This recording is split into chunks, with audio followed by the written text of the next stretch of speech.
adjustments. Yep. So we're going to start now. Ladies and gentlemen, my name is Rick Young. This is another segment of What's in Your Hand. What's in Your Hand is a motivational program. We talk about success, achievement, reaching your goals, reaching your dreams, having fun, and maximizing your life. And me and my engineer, Doug Frazier, we are doing a 30 for 30 motivational success program, 30 days in a row. We borrowed that from ESPN. My guest today, Jennie Lynn, is a transformational coach, nurse, mentor, speaker, professional model, and a champion in worldwide natural bodybuilding with 3 pro cards. She serves both individuals and business clients in areas of leadership, rapid goal acceleration, self-image, finances, health and fitness, and relationships. She and her husband are among the top global consultants empowering the world with the legendary thought leader, Bob Proctor. Jennie, before we get started, I want to read something to you. Do you mind? Yes. Enlighten me. Let's see. There was once a woman who woke up one morning, looked in the mirror, and noticed she had only 3 hairs on her head. Well, she said, I think I'll braid my hair today. So she did, and she had a wonderful day. The next day she woke up, looked in the mirror, saw that she had only 2 hairs on her head. She said, I think I'll part my hair down the middle today. She did, and she had a grand day. The next day she woke up, looked in the mirror, and noticed that she had only 1 hair on her head. Well, she said, today I'm going to wear my hair in a ponytail. So she did, and she had a fun day. The next day she woke up, looked in the mirror, and noticed that there wasn't a single hair on her head. Yay, she exclaimed, I don't have to fix my hair today. Attitude is everything. Life isn't about waiting for the storm to pass. It's about learning to dance in the rain. What do you think about that, Jennie? I think it's very powerful. You know, they say you can appreciate a rose bush because it has flowers instead of complain because it has thorns. So it kind of reminded me of that is, you know, when we focus on our problems, we see more of them, but when we focus on our blessings, we make the best of what we have, you know, the law of polarity, good and bad and everything, but what you focus on, you see. Love it. Right. So before we get started, can you see me? I'm on my phone. I can't see you, but okay. I called in instead of did a Zoom link. All right. Okay. Well, I'm wearing a hat right now, a cap that says Success Habits. Love it. It's all about habits. Right? So, but now I have another hat that says PMA, Positive Mental Attitude. Well, let me back up a second. When you hear Success Habits, what becomes present for you? When you have success habits, I think that's how you pave a successful life, right? Success is found in our daily habits. Aristotle said, we are what we repeatedly do. Therefore, excellence is not an act, but a habit. So when we practice excellence, we can have an amazing life, right? Right. So the next hat, it says PMA, which stands for big PMA. Then underneath it says Positive Mental Attitude. What becomes present when you hear that? It reminds me that our mind is like a garden, right? And if we plant negative seeds, what will grow, right? And there's a season for sowing and a season for reaping. So if we sow negative seeds, we'll reap a negative harvest. But if we plant positive seeds, we will have a positive garden, right? And yes. I think a lot of people, you know, when they lack awareness, they don't realize that our default is negative, right? Our mind is always scanning the environment for what's wrong because we need to survive, number one. but it takes, switching off that default into saying, I'm going to consciously choose to focus on the positive, right? So that I can have a better life and I can plant those seeds of positivity so they'll grow into positive experiences and a positive perspective on life. So the next hat says self-discipline. What becomes present when you hear self-discipline? Self-discipline is being able to give yourself a command and follow it. It's very, very important that people develop that skill, or else, it becomes virtually impossible for them to succeed at anything, right?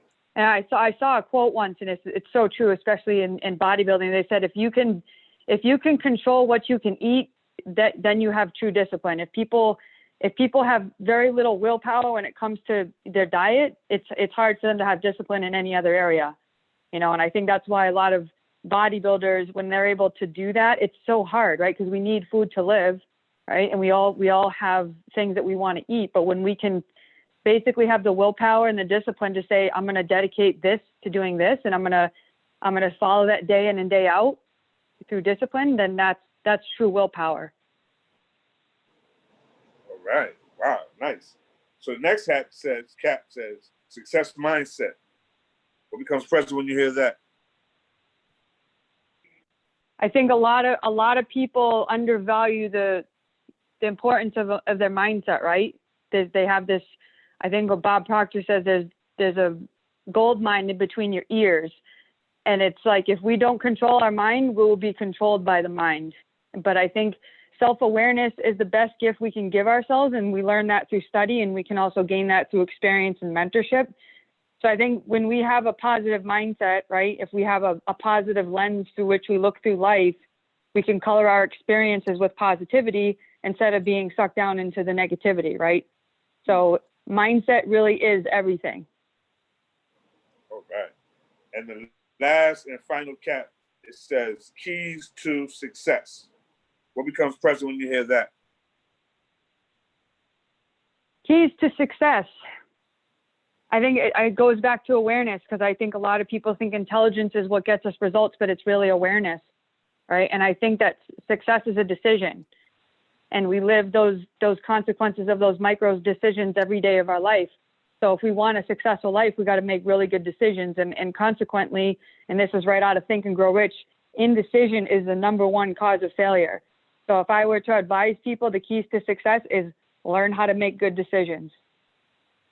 All right. So those are 5 caps. Which one, I'm going to wear the one that you like the best. Which one do you, out of those 5 caps, which one do you like the best? I think I'm going to go with PMA. Ooh, wow. Why did you choose PMA? I don't know. I think it was the first one, and I didn't know that there was 5, and I just like that, PMA. It's a kind of a cool acronym, kind of rolls off the tongue. PMA. Wow, nice. So I'm wearing PMA during this interview. All right. Love it. Jennie, it said that you had 3 pro cards in reference to bodybuilding. What is 3 pro cards? So in the competitive space, there's 4 categories. There's bikini, figure, what they call physique or fit body, and then bodybuilding.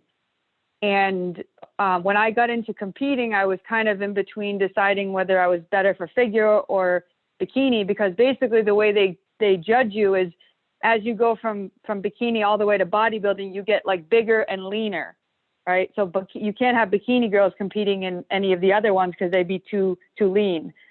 So I started competing in figure, and I went pro in that, and then I decided I wanted to continue and go all the way for the bodybuilding pro card. So that's what kept me like growing and trying to get bigger and leaner every time I compete. So I have a professional card in natural bodying in the World Natural Bodybuilding Federation in figure, physique, and bodybuilding. Not bikini though.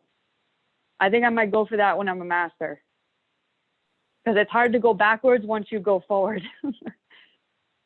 Okay. And wow. And you also do, you said you do landscape by trade. I'm a city guy. I don't know much about that. What exactly does that mean? So when I was young, my grandfather on my mom's side used to own like a tree nursery and a landscape business. And then he passed that down to my uncles, my mom's brothers. And then they ended up kind of closing that for what reason, I wasn't sure. But when I was 8 years old, I kind of grew up in the country. I'm a country girl. And I grew up on a farm and they had horses. So I started, cleaning up after the horses and cleaning the stalls. And when I was 8 years old, I remember my uncle asked me if I wanted to start like cleaning up his yard and learning how to do all that. So he started to show me, how to shape trees and cut edges and plant stuff.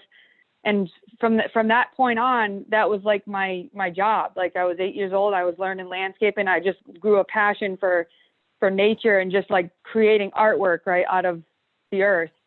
And so ever since that, I've anytime I've ever owned a house or had my own yard, I would always make it pretty, right? I'd like to transform the yard and build stuff and have a vision. So I've done that, not only for myself, but for other people. And that was kind of like my own little business. So I guess you could say I became an entrepreneur at age 8. Wow, that's pretty cool. So yeah. Now your book, Magnetic Love. Tell me about Magnetic Love.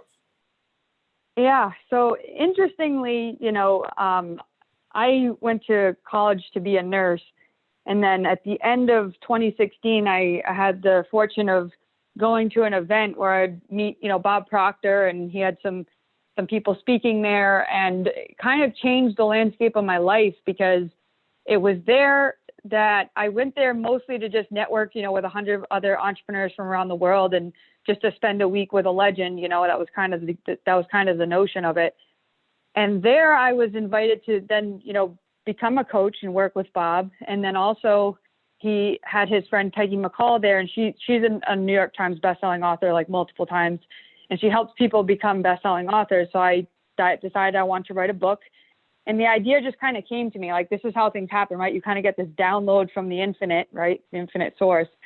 And I said, and then the name came to me, like Magnetic Love. It was like right there. Cause I had all these ideas, but I was like, that's the one. And then I'm like, what do you think of when you think of a magnet, right? You think of like attraction, right? And we're talking about this law of attraction. And I had like a massive light bulb moment that went off when I started to study this stuff with Bob about these paradigms, because I'd never learned that we had, the conscious mind and the subconscious and these paradigms. And it made me understand like why I had struggled in my life sometimes, and like what I was actually doing even to my own body with my thoughts, as I was causing my body to deteriorate. And I had an autoimmune condition, and a lot of that was from bodybuilding, but it was really because I was chasing perfection. And I didn't love myself because I was imperfect. And then because I didn't love myself, I was trying to find love outside myself. And then my relationships would not really work, right? Because I don't think people like are attracted to people that don't truly love themselves, right? You can't share love when you don't have it for yourself, even though I thought I could. So I created this idea for this book, and I asked Bob to endorse it, write the foreword.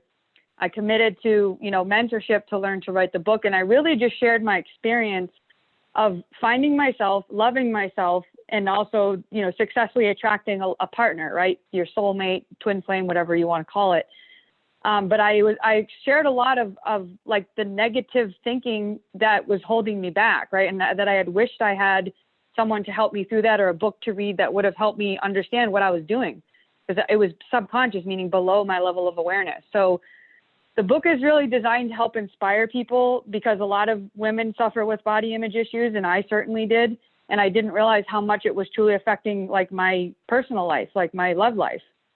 And that was the one thing I wanted. It was one thing that always seemed to escape, right? Just out of my grasp, or failed relationship after failed relationship. But when I got to the root cause of the problem, not only did I find, true love for myself, true love with another, I healed myself, reversed that autoimmune condition. Now in the best shape of my life, I'm able to create goals and actually believe in my ability to get there. I transformed my identity, right, into what I've nicknamed Wonder Woman. And that's the self-image I have as somebody who's elegant, beautiful, attractive, confident, strong, courageous. And that's what I tell myself I am every single day. And I get results that are consistent with that. So I teach people how to do that for themselves. Wow, that is awesome. Wonder Woman, man. Wonder Woman. Tell me a little bit about Wonder Woman. Who this Wonder Woman is? Like, I remember they had a couple of TV series on Wonder Woman. Yeah. It was a cartoon character, Yeah. cartoon magazine. Tell me a little bit about who this Wonder Woman is.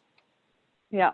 I think I wasn't around during the earlier days when, I think it was like a Marvel comic, but Yeah. most recently you start to see all these Marvel movies come out and they're, guest starring every different person. So they made the Wonder Woman movie, but she's known as like an Amazonian woman who has these powers, right? And she's there to save the world, as most Marvel heroes and heroines are. And so she just embodies like a woman who is in touch with maybe both the masculine and divine feminine, but somebody who's strong, who's courageous, who can defend herself, who can defend others, who can't defend themselves, but just who is virtuous, right? And acts for justice. I think that there's also this thing at Wonder Woman's part called the Justice League, right? And obviously Marvel and DC comics are two different things. And I'm pretty sure she's with DC, but I also, I did a Comic-Con one time, or a cosplay with Cammy from Street Fighter and then Ms. Marvel.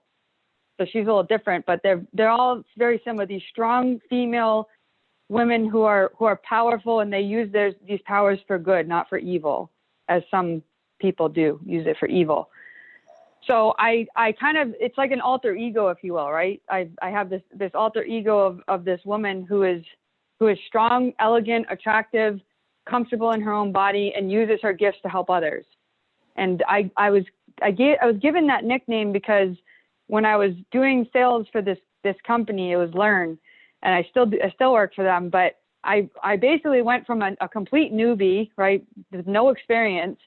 And through my studies, I had created a goal and aligned myself with achieving this goal to hit, become their top closer. And because I was like closing deals left and right, and obviously that was helping people, right, to make these transformations in their businesses, they would nickname me Wonder Woman, and it just stuck. So, and ever since I've, aligned myself with that identity, right? This woman with superpowers, because I always say, even learning to love what you hate, or learning to love doing what you hate, is a superpower. Being able to genuinely connect with another human is a superpower.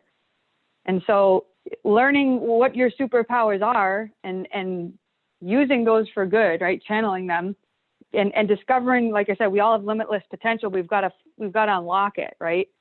We've got deep reservoirs, as Bob said, of talents and abilities, infinite potential, but yet we're only using a fraction of it.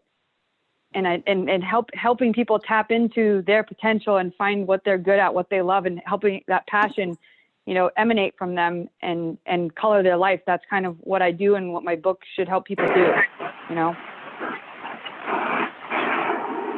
Wow, that's amazing. You know why? Because when I think about what you said, you can walk up and down the street and you see all these Wonder Women, and they not know that they Wonder Woman.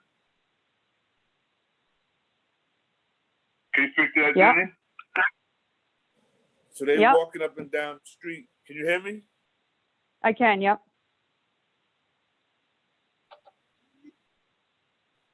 So you see a lot of these type of women walking up and down the street, you said? Yeah, so you see these women walking up and down the street, and they're a bunch of Wonder Women, and they don't know that they're Wonder Woman. That's right, yep. So, I mean, how could they discover this Wonder Woman, that they got these superpowers inside of them? How could they discover that? I think through self-study, right? By becoming a student of life, learning from people like, Bob Proctor or someone such as myself that can guide them to understanding, like I said, let's just go to the higher mental faculties here for a minute. What separates us from the animals, right? We all have 5 senses, but what humans have is we have the ability to create. We have the higher mental faculties that allow us to create from the inside out, whereas the senses are more from the outside in. We receive information from our environment, but as humans, the greatest God-given talent and ability is our ability to create, right? Because we were created in His image to also do His work, which He's the creator. We create. But I think a lot of people, we have to realize we're either in a creative state or a destructive state, but you cannot create in a destructive state. And that's why a lot of people self-sabotage. But we have these higher mental faculties, one of which is the imagination, right? We have people that have created amazing things just because of an idea that they manifested, right? Like if you think Thomas Edison, he said, I want to make incandescent light, electricity. He didn't know how to do it. And he tried 10,000 ways. He failed, and he was willing to fail 10,000 times until he figured it out. So what was once an intangible, non-physical thought, idea, right? Electrical impulse of this, let's bring light, because then he started to take action to make it happen. And it's the same thing with the airplane, the automobile, the cellular phone. Like, look at the evolution of technology, right? Computers. These things didn't exist before, but they were out there, right? Until we became consciously aware of how to bring them to physical manifestation. So this is no different for anything, right? We have the ability to have a thought, bring it to a theory, bring it to reality. There's a process, a scientific process, right? So I think when people can learn what these higher mental faculties are, the willpower, imagination, intuition, memory, perception, and reason, those 6 of them, right? Bob Proctor teaches about these. And he teaches about these concepts, like I said, how do you build the habits of success? Because we are what we repeatedly do, right? And we learn through repetition that creates our programming. And we continue to act on that programming because 95% of our behavior and our results are controlled by our subconscious. So conscious thinking only accounts for 4% of that. And I think a lot of people don't think, and they think mental activity is thinking, and it's not. Only very few people think. And that's why you have 95% of the masses are broke. They have no direction in life, no goals, and no success. And then you have this 1%, right, that owns all, like 96% of the world's wealth. And that's not by accident. It's not by greed. It's just because they're doing something differently. They're at a higher level of an awareness. So what I would do is they say success isn't necessarily, measured in money or intelligence, but one's desire to reach their potential. So when you learn to study and you raise your level of awareness to what you can create and you set a goal, right? The real purpose of a goal is to grow, not to get something. Because if we don't create goals that stretch our potential, we don't grow, we don't get. But if people are always creating goals that are easy to get, they're not growing, right? But they think that that's success because they're achieving their goals, right? So that's the first thing I learned that Bob taught me, is to actually have a goal, to write it down, create a vision board, and how to align myself with that goal. And it's like looking at results are cause and effect, right? If we're focused on the results, the effect, without putting in the cause, it's hard to get the results that we want. So we reverse engineer that process. Like I said, if you just look at the one higher mental faculty of imagination, is you have the ability to create anything inside your mind, anything. When he says, what you see it in your mind, you can have it in your hand. It all starts up there in imagination. If you cannot physically see it in your mind's eye, it's really hard to manifest it physically. And I think a lot of people do self-sabotage. So just learning how to stretch your imagination. How do you strengthen something like a muscle, right? Repetition. We use it. If you don't use it, you lose it. And right now, I think a lot of people suffer because they have a weak imagination. And I think there's a quote by this, I forgot who, but he said, we are only limited by weakness of attention and poverty of imagination, right? We have weak attention spans and a limited imagination. And if we just change those 2 things, life can really be an amazing thing, right? So I think having a mentor to show you what to do and to help you on what to study, what to focus on, so that you can, like you said, unlock that potential. That's like the best thing I think I could do. And the best thing Bob said, he said, I count 99% of my success to finding a mentor and doing exactly what he told me to do. And so have I. So success leaves clues, right? Were you there when they had that party for him at Carnegie Hall in New York? Were you there then? No, but I remember. I remember that. I think it was like the November before you and I met. But I think that was right before I met him. Because I met him in December of 2016. So I think that was November, because you said it was like his birthday or something, but his birthday's in July. Right. But they were having an event. I think that's when that was. But I wasn't there. No, I didn't know him at the time. You know what? That's crazy, because had I known that, I would have been there. I would have been there. I first seen Bob Proctor in The Secret. He was in The Secret. Yeah, me too, yeah. And he was definitely a star in that movie, for sure. Right. Then I saw him at Reverend Ike's memorial service. You know Reverend Ike? You ever heard of Reverend Ike? Yep. Yeah, he loved Reverend Ike. He came to the service. That's when I first met him in person. And then he was on my show, on my radio show. And then I saw him out in Las Vegas at this program that he was teaching out there. I saw him out there. So I said, this guy is definitely the real deal. He's the real deal. I know that for a fact. I've seen his work. And the fact that you're working with him, I think that's amazing that you're working with him. I think that's amazing. But you said something to me the other day. You said the program is like $30,000. I was like, who can afford that? And you was like, what did you say? What did you say to me? I don't remember, but I just said you got to make a decision, right? You make a decision. You afford what you want to afford, right? Right. You said right. And most, like you said, most people don't think on that level. They think, oh my God, $30,000. And the first thing they think is, I can't afford it. But do you know that this guy is a basketball player, LeBron James? He invested $1.5 million every year on his training, conditioning, mindset, with coaches, chefs, to take care of his body to play basketball. He's like over 35. They say he's in great shape. He really puts the effort, he puts that money into his body. But then you got some people that they wouldn't spend $5 to improve themselves. Here's a guy spending 1.5.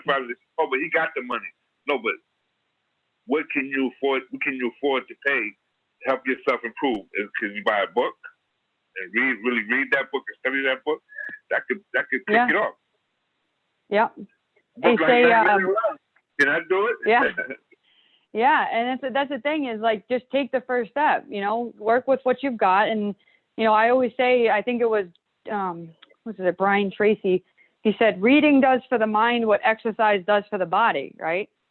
If we take care of our body by exercising, but we fail to, spend a day, like I said, studying the mind, stretching the imagination, or understanding, how does this mind work? Like, it's so funny, Rick, because I think I heard this once, and it makes so much sense. I said, we were given this body, right, this vehicle, but no one ever told us how to drive it, and that's the problem. Is people have got this body and they have a mind, but they don't know how to use it, right, to their advantage. But yet they see people who maybe are at a higher level of awareness or successful, and they don't think that, oh, that person just got lucky, or, they were born into wealth or something. But no, I think a lot of people, at least, like I said, money doesn't change people. It just magnifies who they are. If you're a jerk, you're going to be a rich jerk. If you're a nice person, you're going to be a rich, nice person.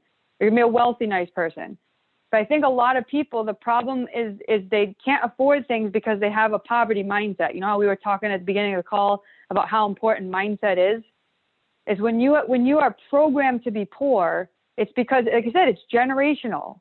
Generation to generation, they see their parents struggle, or they were taught to go to school to get a job, work for somebody else. They were never taught how to have like multiple streams of income, right? I wasn't taught that. I went to college to be a nurse. This was before social media, right? But then all of a sudden, like, e-commerce comes out and everybody's doing Shopify and e-com and funnels and all this stuff. And then you get to even know who Bob Proctor is. Like, in 2006, that's when like social media came about and the movie The Secret came out, and it was wild, right? And it's like Rhonda Byrne, she knew of Bob, and she had this idea, right? Like, because there was a book by Wallace Wattles called The Science of Getting Rich, and she read that book. She read that book, and she got the idea that I'm going to create this movie called The Secret, because it's called The Secret because it's not a secret, but it was suppressed by the super rich. They didn't want everybody to know the secret, because then they thought there'd be no money for everybody else. So she said, I've got to create this. She thought of an idea. And she said, I'm gonna find a way to make a movie, and I'm gonna invite all these experts on to expose what this secret is, the law of attraction and some of the stuff in Think and Grow Rich, right? Like, what is this quote unquote secret? But I think what happened was, and this is what Bob said to me, and this is what made me inspired me to write my book, is he said that movie talks all about the law of attraction. And I know that I tried to make law of attraction work. I would say, oh, I want to do this, and I want a car, and I want to do this. Didn't work. Then I said, what, this is quackery. It doesn't even work, whatever. But he said they don't talk about that the law of attraction is a secondary law. He said the law of vibration is a primary law. And basically, they one attracts the other. The law of vibration, the law of attraction responds to the law of vibration, okay? But so that's what I'm saying is if we don't create ourselves as a magnetic match for what we want the law of attraction to then bring, it won't work. So everybody's thinking, I want this, but they're not in harmony with it. It's like oil and water. They don't mix. They repel each other. So like I said, the opposite of a magnet is repulsion. So if we want to attract something, we have to realize what vibration am I on? What is my dominant thoughts? And maybe subconsciously, what is not in alignment? So like I said, if people are trying to attract love when yet they have this fear of being alone and that's why they want love, that fear is a negative vibration, right? And then they're trying to attract a positive vibration. So you can't create abundance when you're focused on lack, scarcity, right? I don't have the money. Well, do you think you're going to make money with the scarcity mindset? So we need to have opulence, the spirit of wealth, right? And understand that we're in control of our dominant vibration. What is vibration, right? What is the law of vibration? And that's why I said when I'm thinking magnetic, like we got to create a magnetic effect to attract what we want. How do we do that?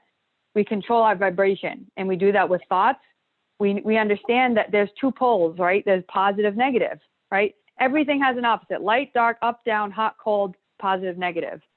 They say that this is the law. These are the laws of nature, just like law of attraction, law of polarity, law of compensation, law of rhythm, law of gender. There's 11 natural laws, I think, something like that. So law of vibration states that everything is in motion, nothing rests. At the very cellular level of our bodies, atoms like that create a mass are just vibrating, and we're either vibrating very quickly or very slowly. And if you look at frequencies, right, up, down, the sine waves and stuff, you can have a really fast or a really tall wave. This is like radio waves, right? If you're trying to connect to a radio station and the connection's unclear, you're not in the right frequency to receive. So a lot of people are blocking. They're in blocking mode, but you've got to be in receiving mode. You know, for all that stuff they say. I think Paul Chek, he's another one of the gurus I really like. Is he said that every time you step forward towards your dream, when you make a step towards your dream is making a step towards you, right? Mm-hmm. So when we understand this law of vibration, we understand I'm in control of my dominant energy. What energy am I putting out? If I put out good must come back to me like an echo. That's what the law of attraction states. You will attract whatever you're in harmony with, good, bad. And that's why most people focus on what they don't want, and that's why they get it. But if you have to physically plant that seed over and over till it takes over your dominant thoughts, and then you can be in harmony with it, right? But if you secretly think, oh, I don't think I'm going to get this. How am I going to get this? Who do I think I am? All these opposing thoughts, right? You're not going to be able to be in alignment, right? And that's all this is a peak state of alignment, the magnetic effect, right? Law of attraction responds to the law of vibration. Law of vibration is a primary law. So this is physics, right? This is science. This isn't just like quackery, right? This isn't theory. This is fact. This is physics, just like gravity. And when I explain to people gravity in my book, it's like, we understand gravity, but you don't have to believe in gravity for it to be true. Go test that theory. Jump off a building and tell yourself you're going to go up. Unless you're heavier than the weight of air, unless you're lighter than the weight of air, actually you'll float, right? But we can defy gravity by certain things like airplanes, right? Defy gravity. We can fly. So we figured out how to defy gravity, if you will, right? And that once it didn't exist until somebody had an idea and they got in harmony and they fueled it with belief, right? Like in Think and Grow Rich, he says, the state of mind must be belief and not mere wish or hope. And I think a lot of people wishing and hoping for riches when they're not understanding the poverty mindset that might be holding them back. And like I said, the answer is awareness. And that's what Bob teaches. That's what I teach. And that's the best gift that you could do for yourself is to study every single day. Study, study, study. Hey, Jennie, do you know anything about basketball? Yeah, I love basketball. I used to play. Okay, well, on the court, there are 5 players on the court, right? Mm-hmm. On a team. Yep. So I want you to give me your starting 5 success dream team. The 5 dream team. Your success motivational dream team. Give me 5. Could they be alive or past? Yeah, either way. Okay. Well, I'll have to say we'll do Bob Proctor. Will be 1. I have to say Earl Nightingale because that was his mentor and he was a cool dude. Let's see. Paul Chek would have to be another one. Who? Paul Chek. Paul Chek? C-H-E-K. Paul Chek. Paul C-H-E-K. Yep, he's a good dude. I don't know him. You got to check him out. He's like just an expert. Like he's a guy, you know, with a Swiss ball, like in the gyms, the Swiss balls, like when you do abs exercises or stability movements on a Swiss ball. It's just a famous word for like a fancy word for exercise ball, like a big one. But okay. he is really an expert of movement, but he's also a real expert of like the mind, right? Like he's done some deep spiritual stuff. He's like, his wife is a shaman. You know, he's really deep into spirituality and like challenging, you know, even some religious beliefs, right? Like just really being spiritual and embracing all religions and people. And he's all into like chakras and stuff. But he's an expert of a lot of different things, mind, body, spirit. And I just really admire him. Like he's really easy to listen to. And he's like my go-to guru for that type of stuff because I really resonate with him. And he does a lot of podcasts too. You know, he interviews experts and shares experiences and stuff. So I really do like him. Trying to think, who else? Got two more. I got Bob Proctor, Earl Nightingale, Paul Chek. It's hard to choose. There's so many people. You know, I'm gonna say Abe Lincoln. Okay. He's always been somebody like an inspiring leader. I read his book or a book about him, about leadership. And let's just say Winston Churchill, because I did a leadership article on him too, and he was really cool too. And a lot of people don't know about his past, you know, and it was really inspiring too. Because, you know what, it's funny because people call him the British Bulldog and they call me a pit bull because, like I said, I'm just like a hardcore, like hard charger. So I feel like I resonate with people that are strong leaders. So those would be my five. I think I'd have a pretty cool team, pretty strong A team there. There you go. So now let me give you my team. All right, shoot. Napoleon Hill, Jim Rohn, Yep. Bruce Lee. Bruce Lee. I would like him, yeah. Yeah. Love Les him. Brown. I'm gonna go with Les. Kind of open the door to personal development for me. Yeah. And Jamobu. Do you know who that is? Doesn't ring a bell. Tell me. That's actually three people. That's Jesus, that's Moses, and that's Buddha.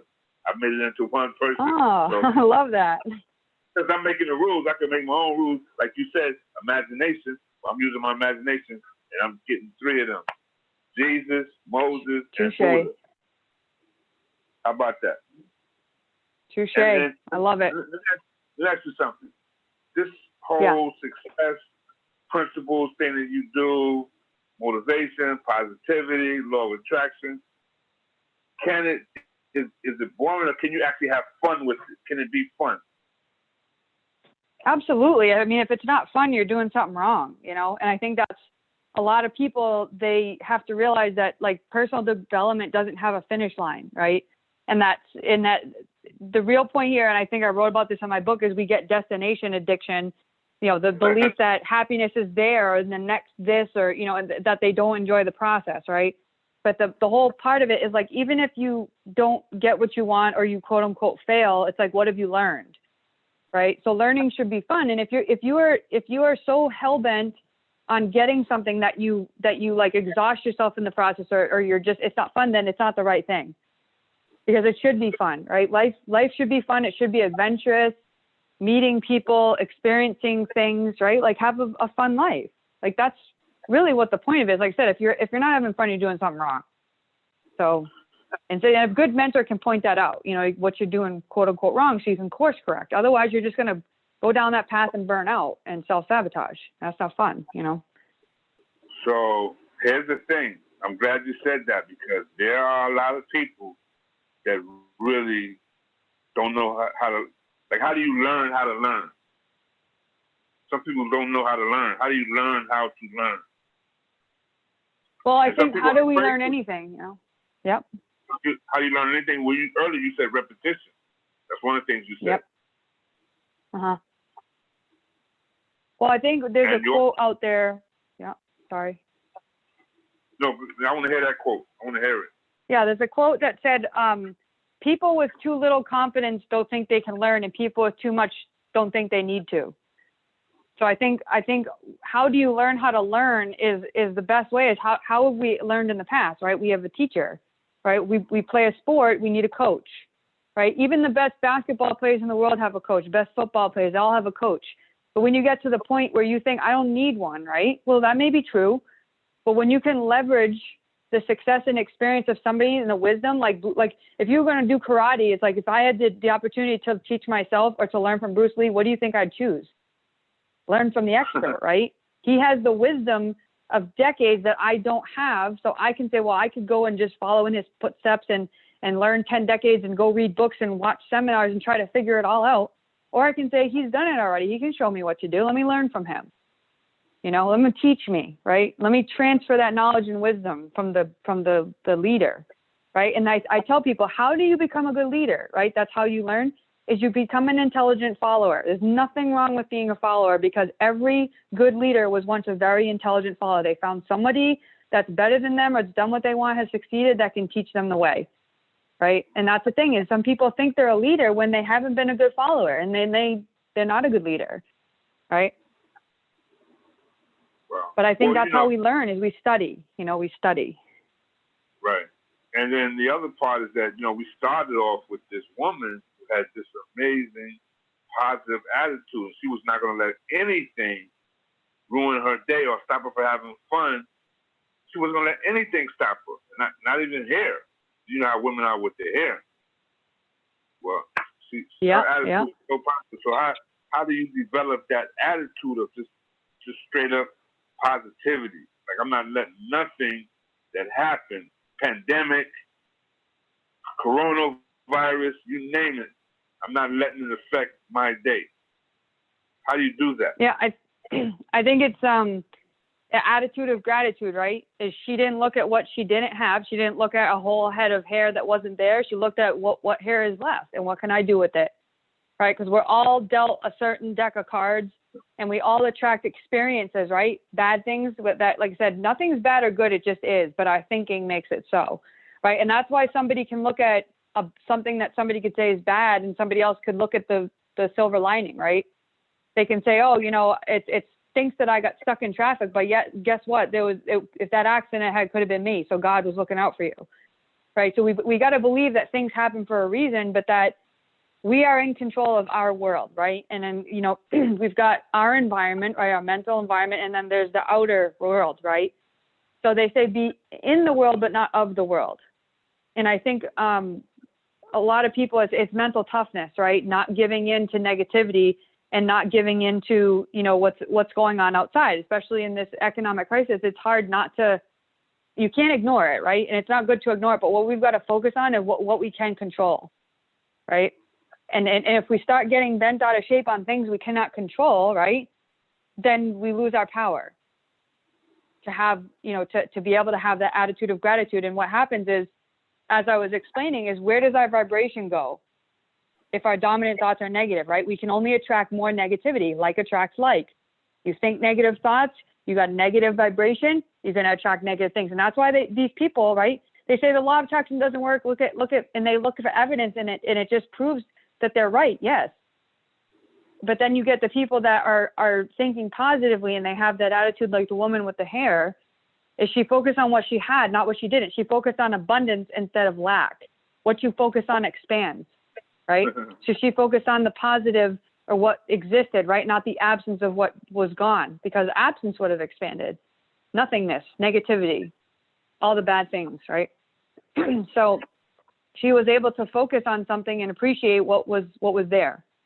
And I think a lot of people need to develop an attitude of gratitude, because I always say, and as I wrote it in my book, as I said, when you express gratitude for what you have and also what you think is coming to you, right, in advance, be thankful in advance for what God or the universe or the universal intelligence will send you, you get more things to be thankful for. But if people don't appreciate what they already have, they're not going to get more because they don't already appreciate what they have. It's just, like I said, this is science. And when we count our blessings instead of our problems, they either say, you'll either look, people can look for, if you see problems, you'll find obstacles. If you look for the blessing in things, you'll see opportunities, right? So where other people see obstacles, some people seeing opportunity, like economic crises or depressions, right? So Jennie, it's easy to get sucked into that. Yep. What kind of vibration is this? I'm riding on a New York City bus, and I find a check for $900 on the bus. I'm not going to tell you the whole story, but the bottom line is, I got that check back in the owner's hand, in his rightful owner's hand, same day. What kind of vibration is that? I think that's a virtuous vibration, right? Doing the right thing.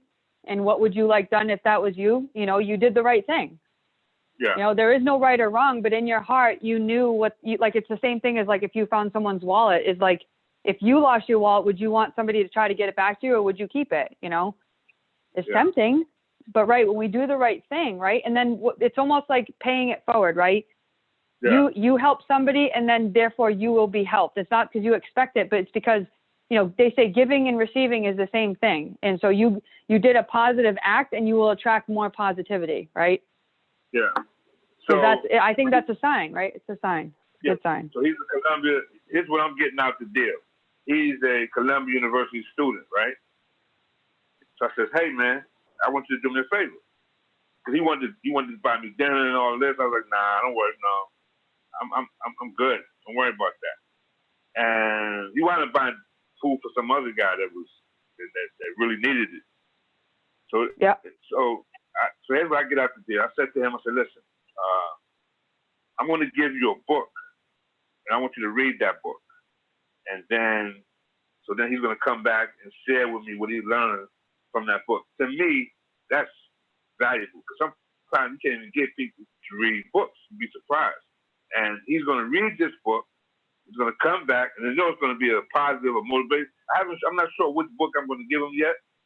I'm kind of going back and forth, but I'm excited about that. I'm going to give him this book that's going to help him even more and give him insight, and then he's going to come back and share with me. That's going to even help me. What do you think about that, Jennie Lynn? I call you Jennie That's Lee. awesome. Jennie Lee. No, that's awesome. And I think, like I said, it's very, very noble of you to have done the right thing. And I'm curious, what book did you give him to read? I haven't given it to him yet. He went on vacation. He'll be back soon when he comes back. And I'll see that he gets the book. But I have not chosen the book yet. I'm kind of going back and forth. Okay. I have a couple of books. I have a few. So yeah, I just want to get. I guess I'm gonna be guided. I'm gonna let something, spirit guide me to what book I should give him to read. Right. Yeah. That's a good story. That's inspirational. I like it. Yeah, I'm inspired by it. If I heard it from someone else, it would make me feel really good to hear that story.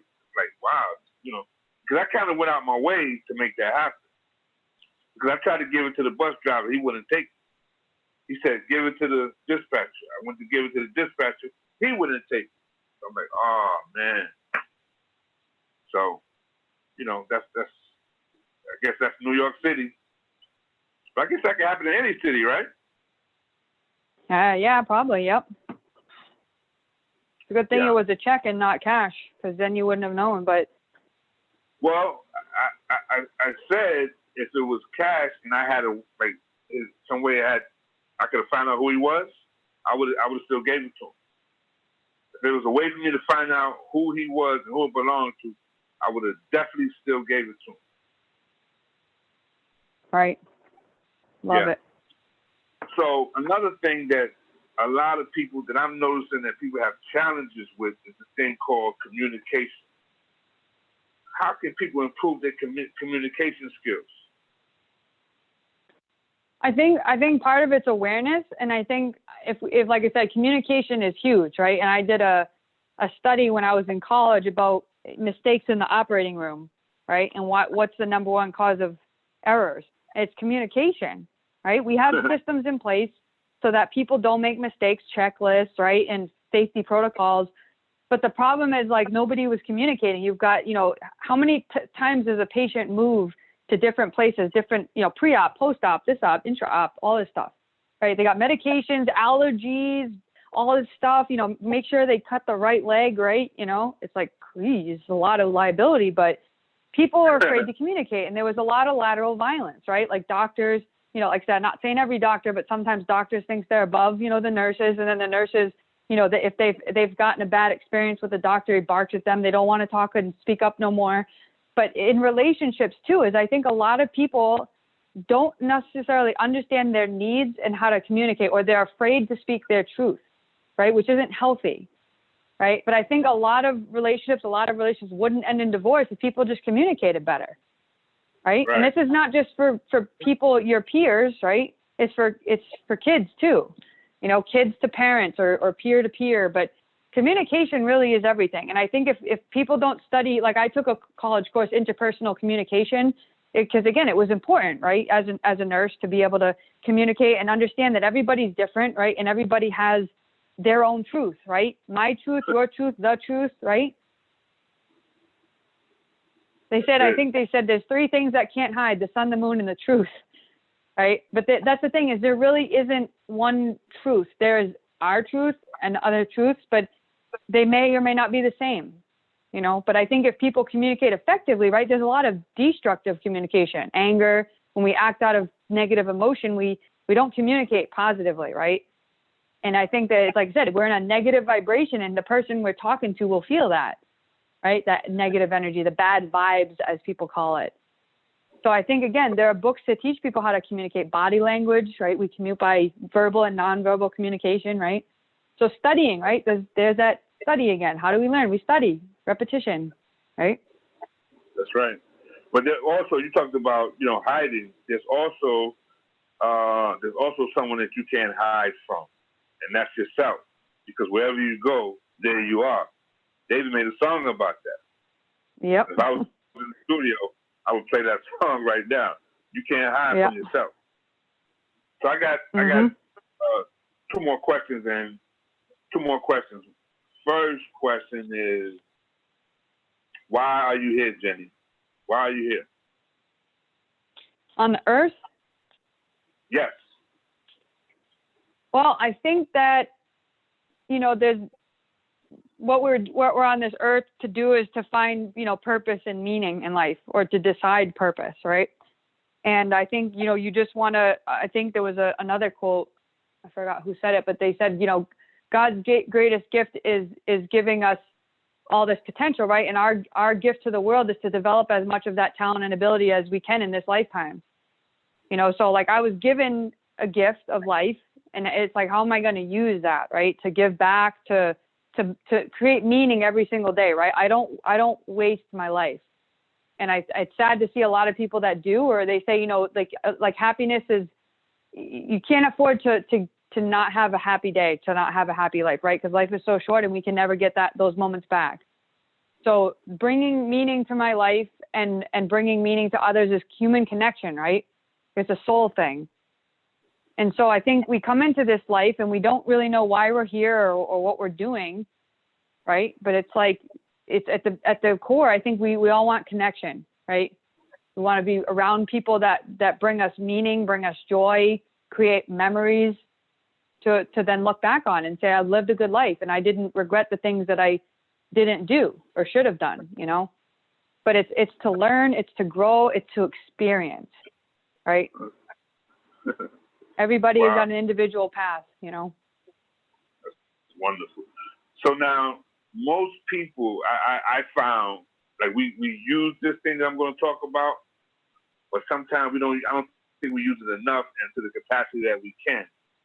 This thing called creative imagination. For some reason, as we get older, we kind of shut that down for the most part, but we have it.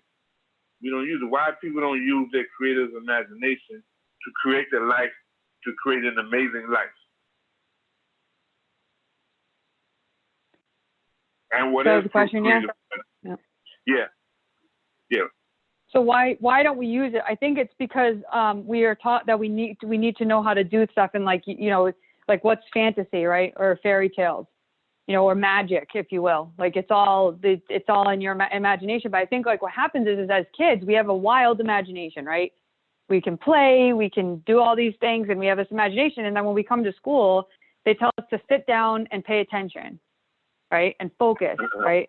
You can't have the imagination. That's for kids. And then we grow up and we forget as like what it was like to be a kid. We lose that imagination, right? Because we say you can't have an imagination. You got to know how you're going to do stuff, right? But the imagination, like I think Einstein said it. Logic will get you from point A to point B, but imagination will take you anywhere, right? Yeah. And so when we are taught the power of our mind, we're not at school. We're not taught the power of our mind. That's why we don't have a creative imagination. What if the classroom was in the playground? It should be. There you go. Our school systems are so broken. They really are. Like that's why, how you said people don't read books. Why? Is because they force you to read books you don't like and they make you hate reading. And that's why I never read it in my life, at least, is because when I was in college or high school, I just hated it, right? I never read for pleasure and I never read self-help books. But the first book I really ever read in that space was by Wayne Dyer, and he said The Power of Intention. And I think that was his way of saying the law of attraction, right? Is being in harmony with God's will and being able to choose that path. Otherwise, if you're not in harmony with it, you'll be on a worser path or whatever, but we have free will, but also we can be aligned with what God intended for us, right? This things are predetermined, right? Or destiny, if you will. So that's kind of my thoughts on that. All right. Well, listen, Jennie, I want to thank you for being here today. It's been great. It's been amazing. Thank you. You're awesome. You're awesome too, my friend. And you create a good day. I appreciate you bringing me on here, and I could share, some positivity with the world and keep showing that hat off. All right. Wonderful. Well, listen, I will be in touch. All right, my friend. All right. Have a great day. Bye-bye. You too. Bye. Bye-bye.